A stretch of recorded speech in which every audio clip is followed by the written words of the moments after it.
Le leadership, pour moi, c'est quelque chose, je peux dire, de nouveauté. On veut créer, moi j'aimerais plutôt parler de l'autonomisation de la jeune fille. Je ne sais pas si j'ai bien compris votre question. Et il y a beaucoup de facteurs qui viennent et moi j'aimerais parler de moi. Parce que quand je me suis lancée dans ma vie professionnelle, il y a 35 ans, j'ai eu des déterminations, j'ai eu un défi, le challenge de ce que je voulais être demain. Donc j'ai eu 5 choses, je ne sais pas si je peux vous les parler. Je me suis basée sur ma vision, j'ai eu 5 choses. Quand je prends ma main, ma confiance en soi. Ça a été une détermination. Ma confiance en soi, ma vision, ma conviction, ma détermination et la matérialisation. Et là, je peux développer, c'est ce qui fait de moi aujourd'hui une femme leader. Donc j'ai travaillé sur les 5 points.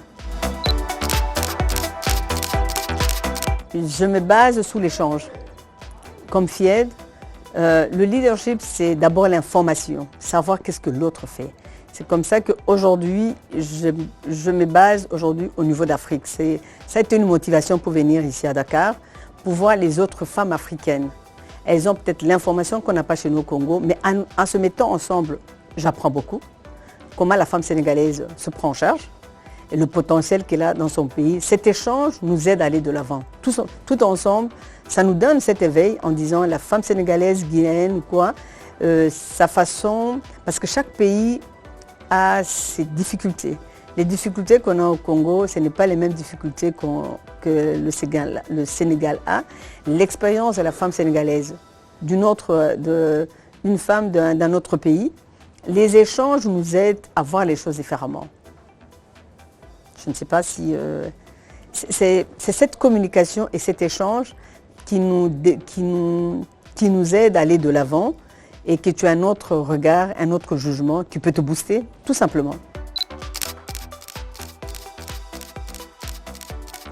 Les contraintes, je n'étais pas facilement acceptée dans le milieu. Quand je crée ma société, je n'avais que 27 ans.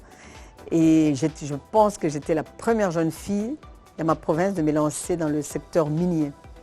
J'ai eu un regard qui me décourageait tout simplement. Et comme je vous ai dit tout à l'heure, la confiance en soi, ma vision, ma conviction m'a boostée. Je suis de celles qui ne reculent pas. Moi, je crois que tout dépend de ce qu'on veut être demain et la motivation. Les épreuves, quand je dois parler de moi, je n'ai pas été le bienvenu dans le milieu des hommes. On se disait, cette jeune fille, qu'est-ce qu'elle vient faire?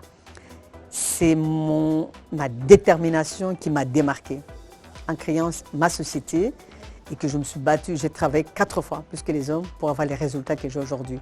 Et aujourd'hui, quand je vois beaucoup de forums, on parle de l'autonomisation, de leadership, c'est une fierté. Et là, j'ai beaucoup parlé de mon parcours et que je suis restée une référence chez moi dans le secteur minier. Et j'encourage, par l'exemple du travail, la productivité. Comment il faut s'élancer, les raisons et comment il faut se conduire dans le milieu des hommes. Bon, là, je ne rentre pas dans les détails. C'est ta détermination qui te donnera le poids dans le milieu des hommes. Ton rendement, ton travail, il y a beaucoup de choses là.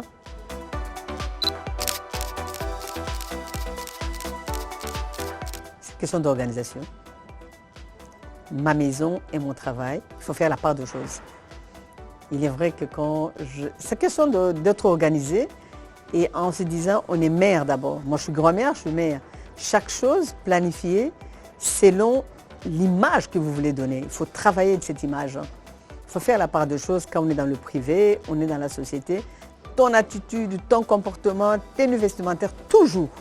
Et c'est tout ça qui détermine cette femme. Et je suis de celles qui pensent que c'est l'ensemble de ces valeurs-là qui détermine qui tu es, tout simplement.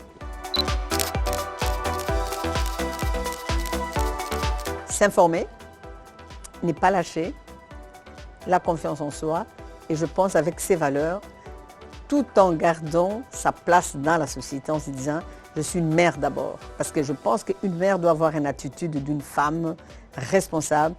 Ce sont les éléments qui aident à la femme à s'imposer dans la société. ton comportement, il y a aussi il y a l'accoutrement, il y a l'ensemble de beaucoup de choses qui fait que ça te démarque de ton environnement, ton comportement, ton tenue vestimentaire. C'est l'ensemble de beaucoup de choses qui démarque qui est cette femme, ton attitude, comment il faut s'adresser aux autres. Là, je ne suis pas là pour enseigner, donc je donne quelques points seulement.